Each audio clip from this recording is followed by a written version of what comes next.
Generasi soleh sebelum kita atau yang lebih kita kenal dengan istilah ulama salaf radhiyallahu taala anhum mempunyai kebiasaan yang berbeda tentang tempo dan jangka waktu untuk menghatamkan sekali Al-Qur'an. Diriwayatkan dari Ibnu Abi Daud, ia mengatakan bahwa sebagian ulama salaf itu menghatamkan Al-Qur'an sekali dalam setiap 2 bulannya. Sebagiannya lagi menghatamkannya sekali dalam setiap bulan. Sebuah hadis dikeluarkan oleh Imam Muslim dan lainnya dari Abdullah bin Amr radhiyallahu taala an, dia berkata, Rasulullah datang kepadaku kemudian berkata, bacalah Al-Quran atau khatamkan setiap sebulan sekali. Maka aku, Abdullah bin Amr, mengatakan, wahai Nabi Allah, sesungguhnya aku mampu untuk menghatamkannya lebih dari itu. Maka Rasulullah berkata kepadanya, kalau begitu, hatamkanlah ia setiap 10 hari sekali. Maka aku pun mengatakan, ya Rasulullah, sesungguhnya aku mampu untuk menghatamkannya lebih dari itu. Maka Rasulullah SAW pun berkata kepadanya, kalau begitu, bacalah ia atau khatamkan ia setiap 7 hari sekali.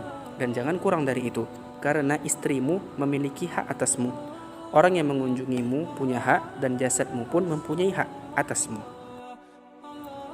Lebih dari itu, sebagian ulama salaf juga ada yang menghatamkannya setiap 10 hari sekali. Ada juga yang menghatamkannya setiap 8 hari sekali, sedangkan yang banyak dilakukan mereka adalah menghatamkannya sekali dalam 7 hari.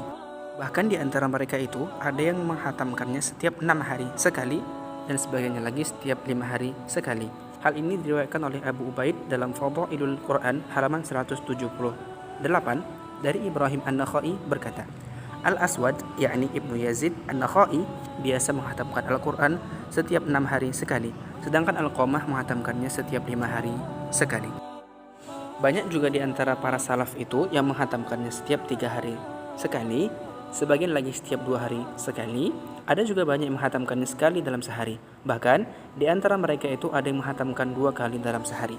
Hal ini disebutkan oleh Ibnu Asakir dalam tarikhnya dari Yaqub bin Yusuf bin Ziyad bahwa dia menghatamkan Al-Quran dalam sehari itu 2 kali. Adapun Imam Az-Zahabi dalam Syiar A'la min Nubala menyebutkan dari Abdurrahman bin Al-Qasim tentang hal itu. Ada juga yang menghatamkannya 3 kali dalam sehari dan sebagian lainnya menghatamkannya 8 kali dalam sehari. 4 kali dilakukan pada waktu malam dan 4 lainnya dilakukan di waktu siang. Dan di antara ulama yang biasa menghatamkan Al-Quran setiap harinya adalah Utsman bin Affan, Tamim Ad-Dari, Sa'id bin Jubair, Mujahid, dan Imam Asy-Syafi'i radhiyallahu ta'ala an.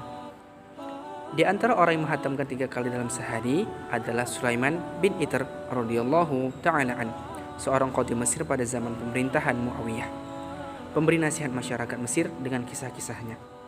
Adapun Abu Bakar bin Abu Daud meriwayatkan bahwa Sulaim biasa menghatamkan Al-Quran sebanyak 3 kali dalam semalam. Kemudian Abu Umar Al-Kindi meriwayatkan dalam kitabnya tentang qadhi Mesir bahwa ia biasa menghatamkan Al-Quran dalam sehari sebanyak 4 kali. Syekh Shalih Imam Abu Abdurrahman As-Sulami mengatakan, aku telah mendengar Syekh Abu Utsman Al-Maghribi radhiyallahu ta'ala an mengatakan, adalah Ibnul Khatib radhiyallahu ta'ala an itu biasa menghatamkan Al-Quran sebanyak 4 kali di waktu siang dan 4 kali lagi di waktu malam.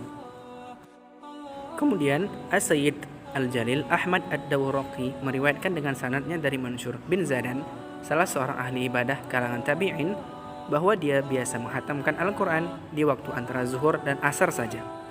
Dia juga biasa menghatamkannya di waktu antara maghrib dan isya. Bahkan bisa menghatamkan 2 kali ditambah beberapa lainnya antara waktu maghrib dan isya. Dahulu orang-orang biasa menunda pelaksanaan sholat isya pada bulan Ramadan hingga seperempat waktu malam terakhir. Abu Daud meriwayatkan dengan sanad yang sahih bahwa Mujahid biasa menghatamkan Al-Quran di bulan Ramadan pada waktu antara maghrib dan isya. Mansur berkata, Ali Al-Azdi biasa menghatamkan Al-Quran antara maghrib dan isya setiap malam dari bulan Ramadan. Kemudian yang terakhir diriwayatkan dari Ibrahim bin Sa'ad, ia berkata, ayahku duduk sambil melilitkan kain di badan dan kakinya, lalu tidak melepaskannya hingga beliau selesai menghatamkan Al-Quran. Wallahu ta'ala a'lam.